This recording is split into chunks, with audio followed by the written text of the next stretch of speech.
everyone, my name's Danielle and welcome to another episode of Board Game Bakes. This is a fun show where I take board game pieces and components and turn them into edible creations. This is going to be another cake episode, but not a usual cake.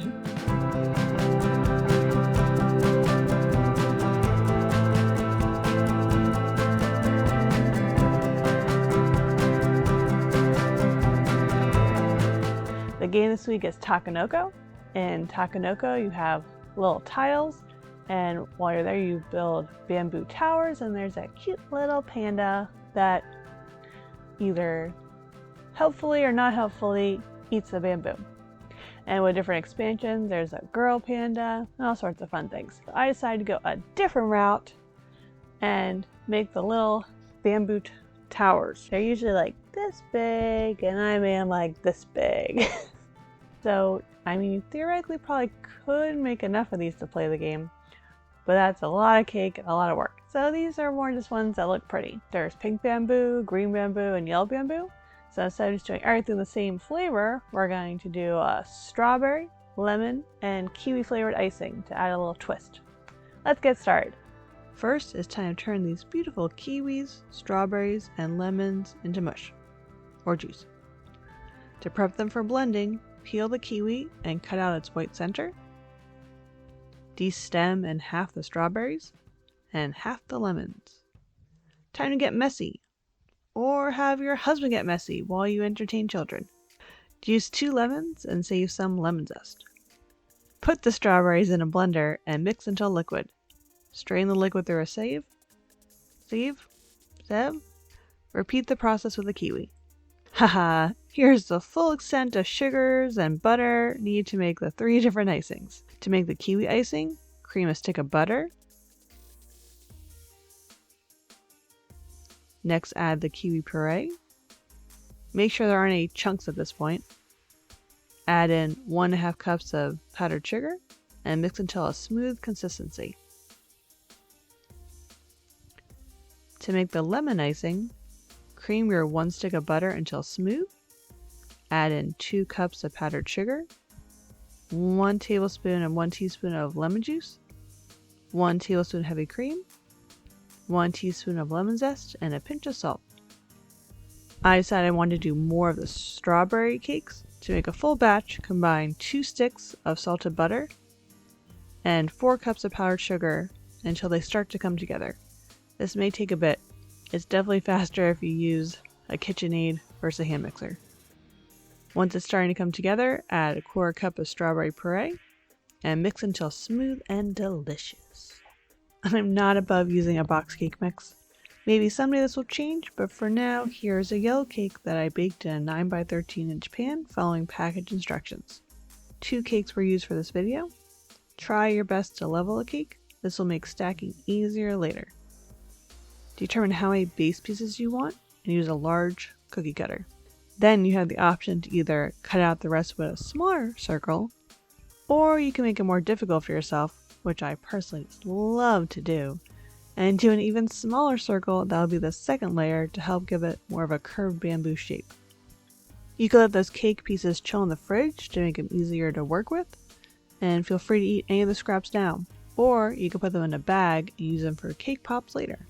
Now, I actually remembered to record making my cardboard bases, which doesn't always happen. I used the same cookie cutters that I used to cut the cake bases to trace bases from a pizza box. Now it's time to start assembling your bamboo stacks. Find corresponding larger and smaller pieces that match the cardboard cutouts. Level any circles that look problematic. Set up your piles or to plan where you want your cakes to go. To start putting them together, place a bit of buttercream on the bottom of the cake. This way it'll stay on there and not just fall off. Next, ice your cake and then add the next layer. Repeat for the 3rd layer. Once they are stacked, attempt to make them curved to match the bamboo pieces. You want to repeat the stacking process with the pieces that you want to be kiwi and lemon as well.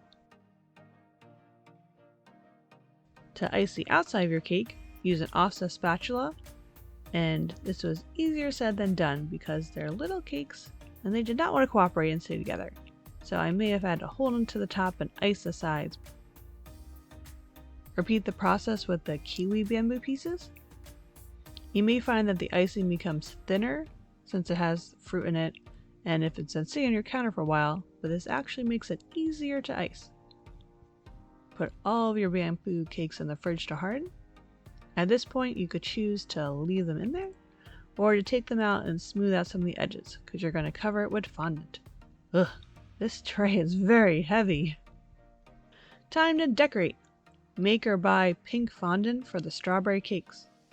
Roll it out to 1/8 of an inch thickness, and roll it over the cake. It is a very interesting shape, so try and be gentle.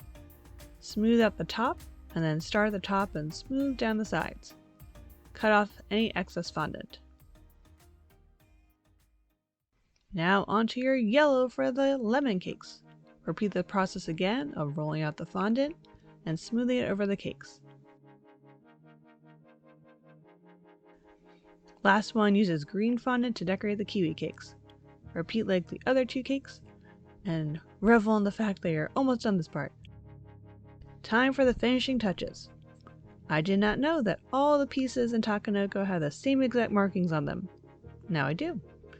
Use an edible pink marker to draw the design seen here on all the pink pieces. Use an orange edible marker to draw it on the yellow pieces. Finally, use a green edible marker to draw on the green pieces. It's amazing how this simple detail makes it actually look like the game pieces instead of a tasty blob. Ta-da!